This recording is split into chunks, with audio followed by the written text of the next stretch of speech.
Hello girls, ਕਿਵੇਂ ਹੋ ਸਾਰੇ। ਨੈਕਸਟ ਟੌਪਿਕ ਜੋ ਆਪਾਂ ਕਰਨਾ ਹੈ ਹੈਜ਼ਾਰਡਸ ਦੀ ਮੈਨੇਜਮੈਂਟ ਦੇ ਅੰਡਰ, ਉਹ ਹੈਗਾ ਟੈਂਪਰੇਚਰ ਕੰਟਰੋਲ। ਸੋ ਟੈਂਪਰੇਚਰ ਕੰਟਰੋਲ ਕੀ ਹੈ? ਪਹਿਲੀ ਤਾਂ ਚੀਜ਼ ਆਪਾਂ ਹੈਜ਼ਾਰਡਸ ਮੈਨੇਜ ਕਰਨੇ ਆ ਕਿਹਦੇ ਰਿਲੇਟਡ? ਫੂਡ ਪ੍ਰੋਡਕਟ ਜਾਂ ਫੂਡ ਪ੍ਰੋਸੈਸ ਦੇ। ਸੋ ਪ੍ਰੋਡਕਟ ਜਾਂ ਪ੍ਰੋਸੈਸ, ਇਹਨਾਂ ਦੋਨਾਂ ਦਾ ਟੈਂਪਰੇਚਰ ਕੰਟਰੋਲ ਕਰਨਾ। ਤਾਂ ਟੈਂਪਰੇਚਰ ਕੰਟਰੋਲ ਕਰਨ ਲਈ there can be specific set of procedures ਹੋ ਸਕਦੇ ਨੇ, ਕੋਈ ਸਟ੍ਰੈਟਜੀਜ਼ ਹੋ ਸਕਦੀਆਂ ਨੇ, ਮੈਜ਼ਰਮੈਂਟਸ ਹੋ ਸਕਦੀਆਂ ਨੇ, ਜਾਂ ਕੰਡੀਸ਼ਨਸ ਹੋ ਸਕਦੀਆਂ ਨੇ ਜਿਨ੍ਹਾਂ ਨੂੰ ਆਪਾਂ ਫੋਲੋ ਕਰਕੇ ਆਪਣੇ ਫੂਡ ਪ੍ਰੋਡਕਟ ਜਾਂ ਉਸ ਫੂਡ ਨੂੰ ਬਣਾਉਣ ਵਾਲੀ ਪ੍ਰੋਸੈਸ ਦਾ ਟੈਂਪਰੇਚਰ ਕੰਟਰੋਲ ਕਰ ਸਕਦੇ ਹਾਂ। ਠੀਕ ਹੈ ਜੀ। ਸੋ ਹੁਣ ਜੇ ਆਪਾਂ ਫੂਡ ਦਾ ਟੈਂਪਰੇਚਰ ਕੰਟਰੋਲ ਕਰ ਰਹੇ ਹਾਂ ਤਾਂ ਫੂਡ ਦੀ ਜਿਹੜੀ ਸੇਫਟੀ ਦੀ ਅਸ਼ੋਰੈਂਸ ਹੈ ਕਿੱਥੇ ਕਿੱਥੇ ਚਾਹੀਦੀ ਹੋ ਸਕਦੀ ਹੈ? ਫੂਡ ਪ੍ਰੋਡਕਟਸ ਨੂੰ ਪ੍ਰੋਸੈਸ ਕਰਨ ਦੇ ਦੌਰਾਨ ਉਹਨਾਂ ਦੇ ਸਰਟਨ ਜਿਹੜੀਆਂ ਕੁਆਲਿਟੀਜ਼ ਦੇ ਨੇ, ਉਹਨਾਂ ਦੇ ਇੱਕ ਸਰਟਨ ਕਰੈਕਟਰਿਸਟਿਕਸ ਨੇ, ਉਹਨਾਂ ਨੂੰ ਮੇਨਟੇਨ ਕਰਨ ਲਈ, ਜਾਂ ਉਹਨਾਂ ਦੇ ਅੰਦਰ ਸਭ ਤੋਂ ਮੋਸਟ ਇੰਪੋਰਟੈਂਟ ਬਾਇਓਲੋਜੀਕਲ ਹਜ਼ਾਰਡ ਹੈ ਜਿਹੜਾ ਮਾਈਕਰੋਬਾਇਓਲੋਜੀਕਲ ਲੋਡ ਹੈ, ਉਹਨੂੰ ਕੰਟਰੋਲ ਕਰਨ ਲਈ। ਠੀਕ ਹੈ ਜੀ। ਨੈਕਸਟ, ਹੁਣ ਜੇ ਆਪਾਂ ਟੈਂਪਰੇਚਰ ਨੂੰ ਕੰਟਰੋਲ ਕਰਨਾ ਤਾਂ ਟੈਂਪਰੇਚਰ ਨੂੰ ਕੰਟਰੋਲ ਕਰਨ ਲਈ you need a temperature control program, right. ਯਾਨੀ ਕਿ ਜਿੰਨੇ ਵੀ ਆਪਣੇ ਫੂਡ ਸੇਫਟੀ ਮੈਨੇਜਮੈਂਟ ਸਿਸਟਮ ਹੈ, ਹੈਸੈਪ ਵਰਗੇ, ISO ਵਰਗੇ, ਉਹਨਾਂ ਦੇ ਲਈ ਆਪਾਂ ਨੂੰ ਇੱਕ particular set of programs needed ਨੇ। ਠੀਕ ਹੈ। ਐਂਡ ਉਹ ਜਿਹੜੇ ਸੈਟ ਆਫ ਪ੍ਰੋਗਰਾਮਸ ਨੇ ਉਹ ਆਪਣੇ ਟੈਂਪਰੇਚਰ ਕੰਟਰੋਲ ਪ੍ਰੋਗਰਾਮ ਦੇ ਕੀ ਇਨਗਰੀਡੀਅੰਟ ਨੇ। ਹੁਣ ਜੇ ਆਪਾਂ ਟੈਂਪਰੇਚਰ ਕੰਟਰੋਲ ਪ੍ਰੋਗਰਾਮ ਦੇ ਬੇਸਿਕ ਕੰਪੋਨੈਂਟ ਦੇਖੀਏ ਤਾਂ ਸਭ ਤੋਂ ਪਹਿਲਾਂ ਆਇਡੈਂਟੀਫਾਈ ਕਰਨਾ ਕਿ ਟਾਰਗੇਟ ਪ੍ਰੋਡਕਟ ਕੀ ਹੋਏਗਾ ਔਰ ਰॉ ਮਟੀਰੀਅਲਸ ਕੀ ਹੋਣਗੇ। ਇਸ ਤੋਂ ਬਾਅਦ ਹੁਣ ਜੇ ਟਾਰਗੇਟ ਪ੍ਰੋਡਕਟ ਦੀਆਂ ਸਪੈਸੀਫਿਕੇਸ਼ਨਸ ਜਾਂ ਲਿਮਿਟਸ ਕੀ ਹੋਣਗੀਆਂ, ਜਾਂ ਫਿਰ ਉਸ ਟਾਰਗੇਟ ਪ੍ਰੋਡਕਟ ਨੂੰ ਬਣਾਉਣ ਵਾਲੇ ਪ੍ਰੋਸੈਸ ਦੀਆਂ ਸਪੈਸੀਫਿਕੇਸ਼ਨਸ ਐਂਡ ਲਿਮਿਟਸ ਕੀ ਹੋਣਗੀਆਂ। ਹੁਣ ਉਸ ਪ੍ਰੋਸੈਸ ਦੇ ਦੌਰਾਨ ਮੈਜ਼ਰਮੈਂਟ ਕਰਨ ਦੀਆਂ ਡਿਵਾਈਸਿਸ ਜਾਂ ਉਸ ਪ੍ਰੋਸੈਸ ਦੇ ਟੈਂਪਰੇਚਰਸ ਨੂੰ ਮੋਨੀਟਰ ਕਰਨ ਦੀਆਂ ਡਿਵਾਈਸਿਸ ਕਿਹੜੀਆਂ ਹੋਣਗੀਆਂ? You need to standardize them. Standardize ਕਰਨ ਤੋਂ ਬਾਅਦ ਵੀ need to calibrate them. And ਆਪਾਂ ਨੂੰ ਉਹ ਸਾਰੀਆਂ ਡਿਵਾਈਸਿਸ ਦੇ ਟੈਸਟਿੰਗ ਪ੍ਰੋਸੀਜਰਸ ਵੀ ਪਤਾ ਹੋਣੇ ਚਾਹੀਦੇ ਨੇ, ਫੋਲੋਡ ਬਾਏ ਜੇ ਆਪਣੀ ਡਿਵਾਈਸ ਦੇ ਅੰਦਰ ਕਿਸੇ ਵੀ ਤਰ੍ਹਾਂ ਦਾ ਐਰਰ ਹੈ ਤਾਂ ਆਪਾਂ ਉਹਨਾਂ ਲਈ ਕੀ ਕਰੈਕਟਿਵ ਐਕਸ਼ਨਸ ਲੈ ਸਕਦੇ ਹਾਂ। ਨੈਕਸਟ ਇਜ਼, ਹੁਣ ਜੇ ਐਰਰ ਹੈ, ਕਰੈਕਟਿਵ ਐਕਸ਼ਨਸ ਆਪਣੀਆਂ ਡੈਵੀਏਸ਼ਨਸ ਲਈ ਵੀ ਲਏ ਆ। Next last is record keeping. So you need to maintain whole of the record. ਹੁਣ ਜੇ ਆਪਾਂ ਟੈਂਪਰੇਚਰ ਕੰਟਰੋਲ ਕਰਦੇ ਹਾਂ ਤਾਂ ਟੈਂਪਰੇਚਰ ਕੰਟਰੋਲ ਦੇ ਨਾਲ ਆਪਾਂ ਸਭ ਤੋਂ ਮੋਸਟ ਇੰਪੋਰਟੈਂਟ ਥਿੰਗ ਜਿਹੜੀ ਗਰੋਥ ਹੈ ਪੈਥੋਜੈਨਿਕ ਬੈਕਟੀਰੀਆ ਜਾਂ ਫੰਜਾਈ ਦੀ, ਉਹ ਕੰਟਰੋਲ ਕਰ ਲੈਂਦੇ ਹਾਂ। ਮੋਸਟ ਆਫ ਦੀ ਜਿਹੜੇ ਕੈਮੀਕਲ ਰਿਐਕਸ਼ਨਸ ਨੇ ਸੈਲਸ ਦੀਆਂ, ਉਹ 80 ਡਿਗਰੀ ਸੈਂਟੀਗ੍ਰੇਡ ਤੋਂ ਅਬਵ ਖਤਮ ਹੋ ਜਾਂਦੀਆਂ ਨੇ। ਐਂਡ ਜਦੋਂ -21 ਡਿਗਰੀ ਸੈਂਟੀਗ੍ਰੇਡ 'ਤੇ ਪਹੁੰਚਦੇ ਹਾਂ ਉਦੋਂ ਵੀ ਨਲ ਹੋ ਜਾਂਦੀਆਂ ਨੇ। ਯਾਨੀ ਕਿ ਜਿਹੜਾ ਆਪਣਾ ਟੈਂਪਰੇਚਰ ਜ਼ੋਨ ਹੈ ਉਹ ਵੀ ਖਾਸ ਕਰਕੇ 4 ਤੋਂ 60 ਡਿਗਰੀ ਸੈਂਟੀਗ੍ਰੇਡ ਵਾਲਾ, that is a key play. We need to maintain that temperature in this range.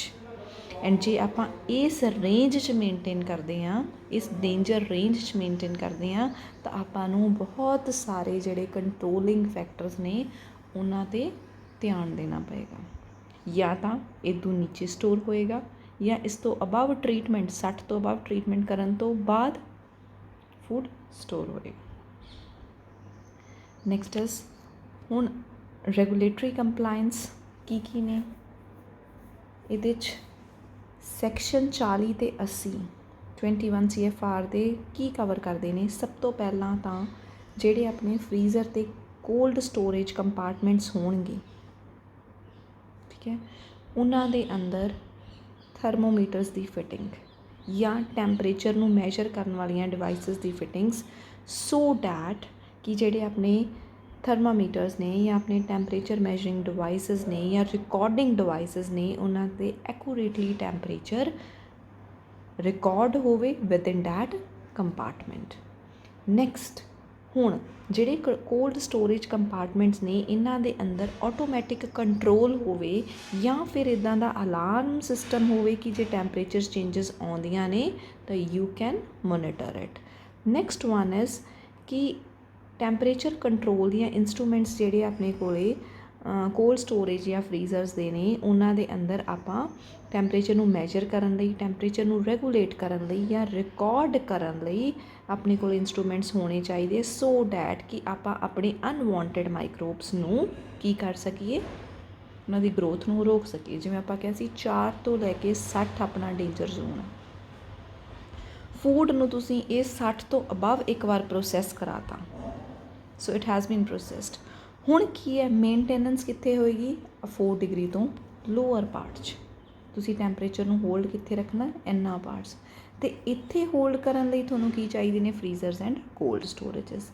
ਇਹਨਾਂ ਫਰੀਜ਼ਰਸ ਐਂਡ ਕੋਲਡ ਸਟੋਰੇਜ ਲਈ ਕੀ ਨੇ ਆਪਣੇ ਕੋਲੇ? ਰੈਗੂਲੇਟਰੀ ਕੰਪਲਾਇੰਸਿਸ। ਠੀਕ ਹੈ ਜੀ। ਉਹਦੇ 'ਚ ਸਭ ਤੋਂ ਪਹਿਲਾਂ ਕਿਹੜਾ ਕੀਤਾ ਸੀ ਕਿ ਜਿੰਨੇ ਵੀ ਆਪਣੇ ਕੋਲੇ ਕੋਲਡ ਸਟੋਰੇਜ ਕੰਪਾਰਟਮੈਂਟ ਅਤੇ ਫਰੀਜ਼ਰ ਹੈ ਉਹਨਾਂ 'ਚ ਆਪਾਂ ਟੈਂਪਰੇਚਰ ਮੈਜਰਿੰਗ ਡਿਵਾਈਸਿਸ ਫਿੱਟ ਕਰਨੀਆਂ ਨੇ, ਰਿਕਾਰਡਿੰਗ ਡਿਵਾਈਸਿਸ ਵੀ ਫਿੱਟ ਕਰਨੀਆਂ ਨੇ। ਟੈਂਪਰੇਚਰ ਨੂੰ ਇਕੱਲਾ ਮੈਜਰ ਹੀ ਨਹੀਂ ਕੀਤਾ, ਉਹਨਾਂ ਨੂੰ ਰਿਕਾਰਡ ਵੀ ਕਰ ਰਹੀਆਂ ਨੇ। ਹੁਣ ਰਿਕਾਰਡ ਕਰਨ ਤੋਂ ਬਾਅਦ ਨੈਕਸਟ ਕੀ ਹੈ ਕਿ ਰਿਕਾਰਡ ਤਾਂ ਅਸੀਂ ਕਰ ਲਿਆ ਪਰ ਅਲਾਰਮ ਸਿਸਟਮ ਆ by chance there are fluctuations. Next one is ਕਿ ਮਾਈਕਰੋਬਸ ਦੀ ਗਰੋਥ ਨੂੰ ਪ੍ਰੀਵੈਂਟ ਕਰਨ ਲਈ ਆਪਣੇ ਕੋਲ ਇੱਦਾਂ ਦੇ ਇੰਸਟਰੂਮੈਂਟਸ ਐਂਡ ਕੰਟਰੋਲਸ ਆਪਾਂ ਫਿੱਟ ਕਰਨੇ ਨੇ ਸੋ ਡੈਟ ਕਿ ਉਹ ਮੈਜਰ ਕਰਨ, ਰੈਗੂਲੇਟ ਕਰਨ ਅਤੇ ਰਿਕਾਰਡ ਕਰਨ ਟੈਂਪਰੇਚਰਸ ਨੂੰ ਇਨ order there should be no microbial growth। and most important is ਕਿ number of thermometers, ਉਹਨਾਂ ਦਾ number and ਉਹਨਾਂ ਦੀ use, designated use ਕਿੱਥੇ ਕਿੱਥੇ within a compartment ਕਰਨੀ ਹੈ। next is generally ਜਦੋਂ ਫੂਡ, ਪ੍ਰੋਸੈਸਡ ਫੂਡ ਜਾਂ ਰॉ ਫੂਡ ਨੂੰ ਤੁਸੀਂ ਸਟੋਰ ਕਰਦੇ ਹੋ, ਇੱਕ ਟੈਂਪਰੇਚਰ 'ਤੇ ਹੋਲਡ ਕਰਕੇ ਰੱਖਦੇ ਹੋ, ਸਭ ਤੋਂ ਮੋਸਟ ਇੰਪੋਰਟੈਂਟ ਕੀ ਹੈ ਕਿ ਜਿਹੜੇ ਇਨਗਰੀਡੀਐਂਟਸ ਹੈ ਬਲਕ 'ਚ ਤੁਸੀਂ ਕੰਟੇਨ ਕਰਦੇ ਹੋ ਐਂਡ ਇਸ ਬਲਕ 'ਚ ਕੰਟੇਨਮੈਂਟ ਦੌਰਾਨ ਕ੍ਰੋਸ ਕੰਟੈਮੀਨੇਸ਼ਨ ਦੇ ਚਾਂਸਿਸ ਬਹੁਤ ਰਹਿੰਦੇ ਨੇ। ਸੋ ਟੈਂਪਰੇਚਰਸ 'ਤੇ ਇੱਦਾਂ ਆਪਾਂ ਨੂੰ ਹੋਲਡ ਕਰਕੇ ਰੱਖਣਾ ਦੀ ਪ੍ਰੈਫਰੈਂਸ ਹੈ ਕਿ ਜਿਹੜਾ ਫੂਡ ਹੈ ਉਹਦੀ ਅਡਲਟਰੇਸ਼ਨ ਘੱਟ ਤੋਂ ਘੱਟ ਹੋਵੇ। ਠੀਕ ਹੈ। ਐਂਡ ਉਹਦੇ 'ਚ ਅਨਡਿਜ਼ਾਇਰੇਬਲ ਮਾਈਕਰੋਬਸ ਦੀ ਗਰੋਥ ਨਾ ਹੋਵੇ। ਕਿਉਂ? ਕਿਉਂਕਿ ਜੇ ਫੂਡ 'ਤੇ ਮਾਈਕਰੋਬਸ ਗਰੋ ਕਰਨਗੇ ਤਾਂ ਬਹੁਤ ਸਾਰੀਆਂ ਕੈਮੀਕਲ ਰਿਐਕਸ਼ਨਸ ਆ ਜਿਹੜੀਆਂ ਫੂਡ ਦੇ ਕੰਪੋਨੈਂਟਸ ਨੂੰ ਡਿਟੀਰੀਓਰੇਟ ਕਰਨਗੀਆਂ ਅਤੇ ਨਿਊ ਕੈਮੀਕਲਸ ਬਣਨਗੇ।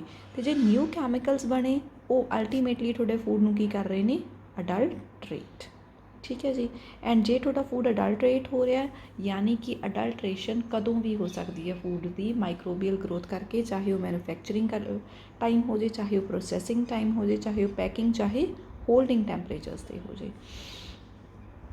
ਹੁਣ ਜਿਹੜੀ ਥਰਮਲ ਪ੍ਰੋਸੈਸਿੰਗ ਆ, ਹਾਈ ਟੈਂਪਰੇਚਰ ਪ੍ਰੋਸੈਸਿੰਗ ਹੈ, ਉੱਦਾਂ ਦੀ ਪ੍ਰੈਪਰੇਸ਼ਨ ਇੱਦਾਂ ਦੀ ਹੋਣੀ ਚਾਹੀਦੀ ਹੈ ਕਿ ਸੋ ਡੈਟ 60 ਤੋਂ ਤੁਸੀਂ ਅਬਵ ਆਪਣੇ ਟੈਂਪਰੇਚਰ ਤੁਸੀਂ ਲੈਟਸ ਸੇ ਤੁਸੀਂ ਆਈਸਕ੍ਰੀਮ ਪ੍ਰੀਪੇਅਰ ਕਰਨ ਲਈ ਤੁਸੀਂ ਮਿਲਕ ਨੂੰ ਹੀਟ ਕਰ ਲਿਆ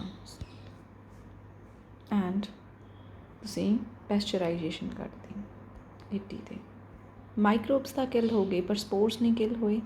ਹੁਣ ਤੁਸੀਂ ਇਹਦਾ ਟੈਂਪਰੇਚਰ ਲੋ ਡਾਊਨ ਲੈ ਕੇ ਆ ਰਹੇ ਹੋ। ਸੋ ਟੈਂਪਰੇਚਰ ਕਿਹੜਾ ਹੋਣਾ ਚਾਹੀਦਾ? ਰੈਪਿਡ ਕੂਲਿੰਗ ਵਾਲਾ ਐਂਡ 4 ਤੋਂ 60 ਦੇ ਵਿੱਚ ਨਹੀਂ ਹੋਣਾ ਚਾਹੀਦਾ, ਨਹੀਂ ਤਾਂ ਸਪੋਰਸ ਕੀ ਕਰਨਗੇ? ਫਿਰ ਗਰੋ ਕਰ ਜਾਣਗੇ। ਠੀਕ ਹੈ। ਸੋ ਦੇयर ਸ਼ੁੱਡ ਬੀ ਆ ਰੈਪਿਡ ਕੂਲਿੰਗ ਐਂਡ ਘੱਟ ਤੋਂ ਘੱਟ ਟੈਂਪਰੇਚਰ ਹੈ ਜਿਹੜਾ ਫੂਡ ਦਾ, ਫੂਡ ਆਰਟੀਕਲ ਦਾ ਕਾਹਦੇ ਵਿੱਚ ਰਵੇ? ਡੇਂਜਰ ਜ਼ੋਨ 'ਚ।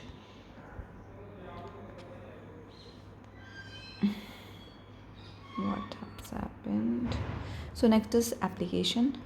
ਐਪਲੀਕੇਸ਼ਨ 'ਚ ਕੀ ਹੈ ਕਿ ਹੁਣ ਪ੍ਰੋਡਕਟਸ ਨੇ ਐਂਡ ਪ੍ਰੋਡਕਟਸ ਦੀ ਆਪਾਂ ਟੋਟਲ ਫੂਡ ਜਿਹੜੀ ਸਪਲਾਈ ਦੀ ਚੇਨ ਦੀ ਗੱਲ ਕਰੀਏ ਤਾਂ ਫੂਡ ਸੇਫਟੀ ਦੇ ਜਿਹੜੇ ਪੈਰਾਮੀਟਰਸ ਨੇ ਉਹਨਾਂ ਦੀਆਂ ਕੁਝ ਸਟੇਜਸ ਆਉਣਗੀਆਂ ਜਿੱਥੇ ਜਿੱਥੇ ਆਪਾਂ ਨੂੰ ਟੈਂਪਰੇਚਰ ਕੰਟਰੋਲ ਆਪਾਂ ਅਪਲਾਈ ਕਰ ਸਕਦੇ ਹਾਂ। ਸਭ ਤੋਂ ਪਹਿਲਾਂ ਇਨੀਸ਼ੀਅਲ ਸਪਲਾਈ 'ਚ, ਕਿੱਥੇ? ਹਾਰਵੈਸਟਿੰਗ 'ਚ, ਪੈਕਿੰਗ 'ਚ and holding of raw agriculture commodities. Next manufacturing 'ਚ, ਮੈਨੂਫੈਕਚਰਿੰਗ 'ਚ ਕਿੱਥੇ ਕਿੱਥੇ? Baking, boiling, canning, cooking, cooling, drying, evaporating, extracting juices, freezing, ਇਹ ਸਾਰੇ ਪ੍ਰੋਸੈਸਿਸ ਦੇ ਵਿੱਚ ਵੀ ਆਪਾਂ ਨੂੰ ਟੈਂਪਰੇਚਰ ਕੰਟਰੋਲ ਕਰਨ ਦੀ ਜ਼ਰੂਰਤ ਰਹੇਗੀ। ਨੈਕਸਟ ਸਟੋਰ 'ਤੇ ਡਿਸਟਰੀਬਿਊਟ ਕਰਨ ਟਾਈਮ ਚਾਹੇ ਆਪਾਂ ਰਿਸੀਵ ਕਰ ਰਹੀਏ, ਚਾਹੇ ਹੋਲਡ ਹੋ ਰਿਹਾ, ਚਾਹੇ ਲੋਡ ਹੋ ਰਿਹਾ ਜਾਂ ਟਰਾਂਸਪੋਰਟ ਹੋ ਰਿਹਾ, you again need to maintain the temperature. Next is retailing, when you are selling your products on the shelves.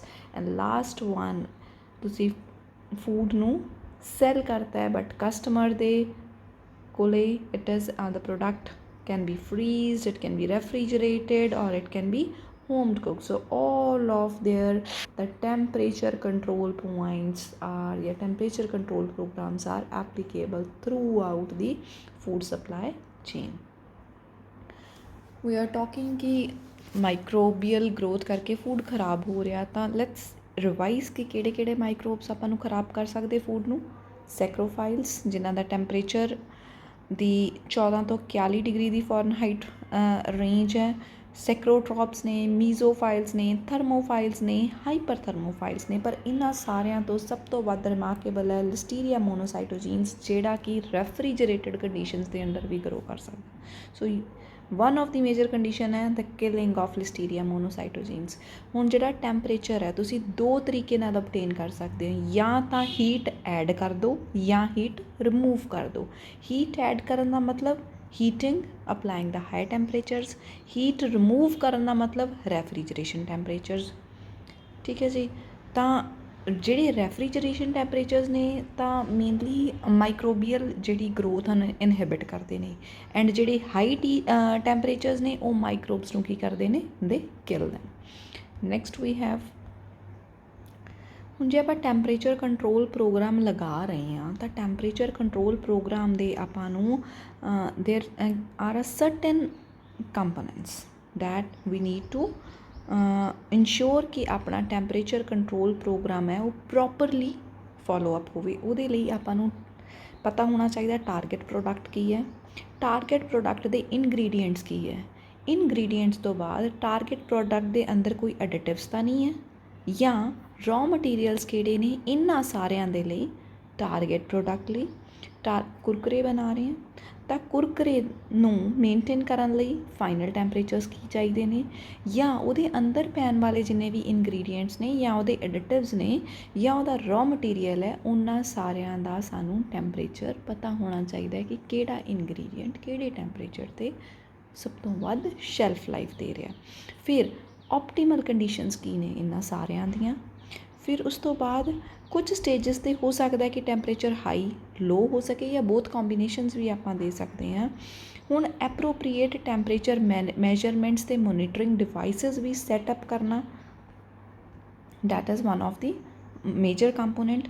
Recording devices ਵੀ ਹੋਣੀਆਂ ਚਾਹੀਦੀਆਂ, ਇਨਲਾਈਨ ਆਫਲਾਈਨ ਥਰਮੋਮੀਟਰਸ ਵੀ ਹੋਣੇ ਚਾਹੀਦੇ ਆ। ਐਂਡ ਜਿਹੜੇ ਇੱਦਾਂ ਦੇ ਸਾਰੇ ਸਿਸਟਮਸ ਨੇ ਕ੍ਰਿਟੀਕਲ ਏਰੀਆਜ਼ ਐਂਡ ਖਾਸ ਕਰਕੇ ਸਪਲਾਈ ਚੇਨ ਦੇ ਜਿਹੜੇ ਕ੍ਰਿਟੀਕਲ ਪਾਰਟਸ ਨੇ ਜਿੱਥੇ ਮੈਕਸੀਮਮ ਅਡਲਟਰੇਸ਼ਨ ਹੋ ਸਕਦੀ ਹੈ ਫੂਡ ਦੀ, ਉੱਥੇ ਆਪਾਂ ਨੂੰ ਇਹਨਾਂ ਨੂੰ ਇੰਸ਼ੋਰ ਕਰਨਾ ਚਾਹੀਦਾ that they are in line. Next is ਇਹਨਾਂ ਦੀ ਕੈਲੀਬ੍ਰੇਸ਼ਨ ਰੈਗੂਲਰਲੀ ਹੋਣੀ ਚਾਹੀਦੀ ਹੈ। ਕੈਲੀਬ੍ਰੇਸ਼ਨ ਤੋਂ ਬਾਅਦ ਜੇ ਬਾਈ ਚਾਂਸ ਇਹਨਾਂ 'ਚ ਕੋਈ ਐਰਰ ਹੈ ਤਾਂ ਉਹ ਡੇਵੀਏਸ਼ਨਸ ਵੀ ਰਿਮੂਵ ਹੋਣੀਆਂ ਚਾਹੀਦੀਆਂ ਨੇ। Next is total record keeping ਹੋਣੀ ਚਾਹੀਦੀ ਹੈ, ਐਂਡ ਰਿਕਾਰਡ ਕੀਪਿੰਗ ਤੋਂ ਬਾਅਦ ਟੋਟਲ ਮੋਨੀਟਰਿੰਗ ਹੋਣੀ ਚਾਹੀਦੀ ਹੈ। ਜੇ ਬਾਈ ਚਾਂਸ ਦੇਅਰ ਆਰ ਸਮ ਫਲॉज ਤਾਂ ਉਹਨਾਂ ਨੂੰ ਫਲॉज ਨੂੰ ਕਰੈਕਟ ਕਰਨ ਲਈ there should be the corrective actions. Thank you.